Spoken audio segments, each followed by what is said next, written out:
Ngayong buwan ng September ay umabot na itong ating motor ng 1 year. At ang kabuuang tinakbo natin ay nasa 7,080 kilometers. Ang dumi ng motor natin. Sa halos isang taon na paggamit ko nitong motor na to ay wala tayong ma-encounter na grabing issue. Kita nyo naman sa mga video natin guys. Okay lang naman kahit madumi. Ang mahalaga ay maganda yung kondisyon ng ating makina. Ilang araw na ding umulan dito sa amin at ngayon lang gumanda ang panahon. Pero yung bagyo naman ngayon ay nandun naman sa parte ng Luzon at nakita natin doon sa mga balita na maraming mga binabahang mga lugar doon. Kaya ingat tayong lahat. Wala tayong mga binago dito sa ating motor. Lahat ito ay stock. Dito sa kanyang mga side mirror, kahit ganito yung nangyari pero hindi pa rin natin ito pinalitan dahil hindi naman grabing hindi talaga makita yung sa likod kasi kita naman nagkaroon lang talaga ng parang mga puti-puti ganyan, no? At naglagay din tayo ng lagayan sana ng ating camera kaso hindi natin nagagamit dahil masyadong maiksi at dahil yung dating camera natin ay walang wide na view. Kapag inilagay siya natin dito ay halos hanggang dito lang sa may dibdib yung kita natin at dito sa ulo. So mas maganda pa rin sana kung itong GoPro natin kasi wide siya. Makikita yung malaking view sa ating likod at makikita rin tayo.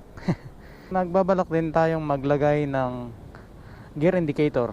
Baka sa mga susunod na buwan kasi pinag-iipunan pa rin natin. Hindi naman siya sobrang mahal guys. Pero yung hinahanap ko pa dito yung maggagawa na marunong talaga.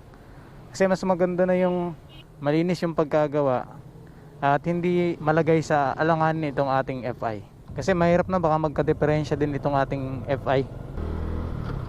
At request na rin ng ating ibang mga viewers na maganda raw kung meron tayong gear indicator na nakalagay dito para naman syempre sa mga baguhan. Pero kapag matagal ka nang nagmumotor para makakabisado mo na rin, no? Palagyan natin to ng gear indicator. Sa ngayon sa isang taon na paggamit ko nito hindi pa tayo naka-experience ng grabe. Wala tayong na-encounter na malalang issue kahit na araw-araw natin itong ginagamit.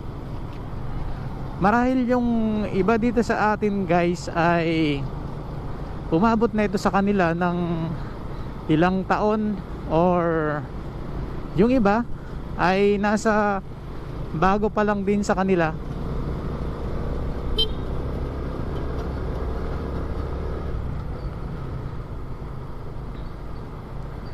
At baka yung iba ay naka-experience ng mga malalang issue dito sa motor na ito. Pero sana naman ay hindi naman lahat. Ang tipid niya pa rin sa gasolina ay hindi pa rin nagbago. Hoy.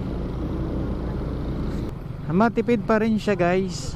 At syempre yung pagiging komportable niyang gamitin dahil wala pa naman tayong binago, wala tayong idinagdag o kaya ay wala tayong pinalitan dito sa ating motor. Kaya yung pagiging komportable niya simula ng una natin itong ginagamit hanggang ngayon ay ganon pa rin.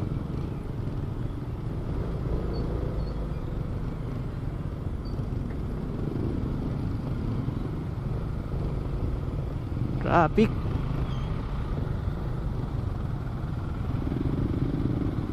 Inabutan tayo ng traffic. Ngayon lang kasi nagkaroon ng pasok kaya siguro ganito. Kasi nung nakaraan walang pasok kasi may bagyo.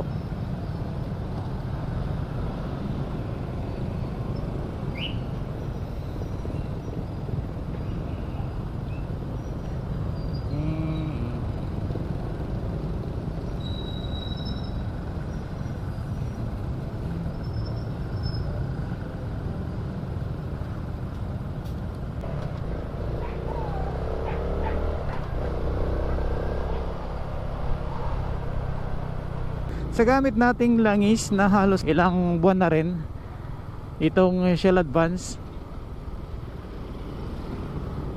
maganda talaga yung kanyang performance.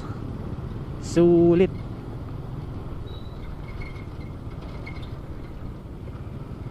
Solid yung kanyang hatak.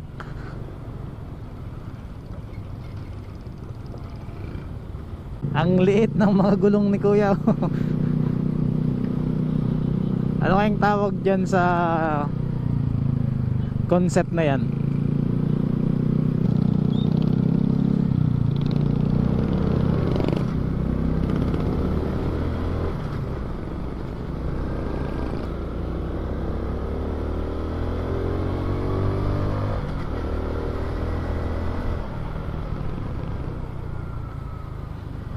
Ayun.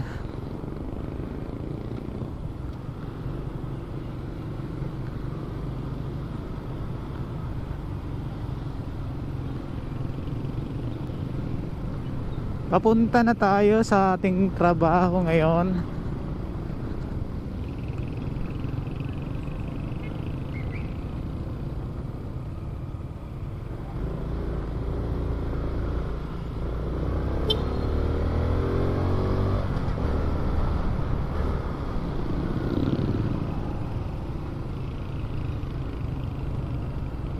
At yun na nga ang ating nasabi sa ating motor sa loob ng 1 taon na paggamit natin dito.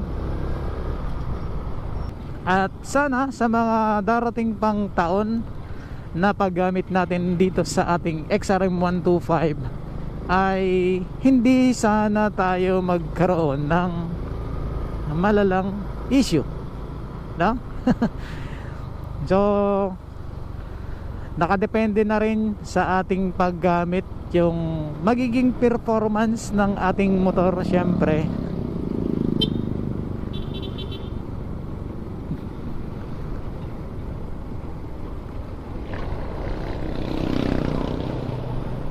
Ayos. Ha? Para lang.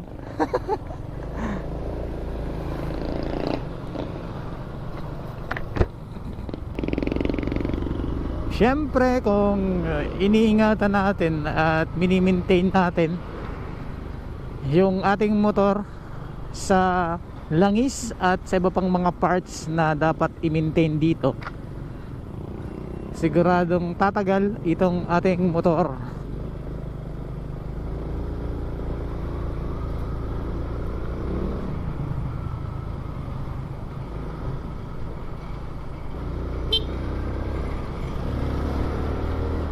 Ayun lang guys, maraming salamat sa inyong panunood. Ride safe always. This is Nel Ride Moto. Thank you.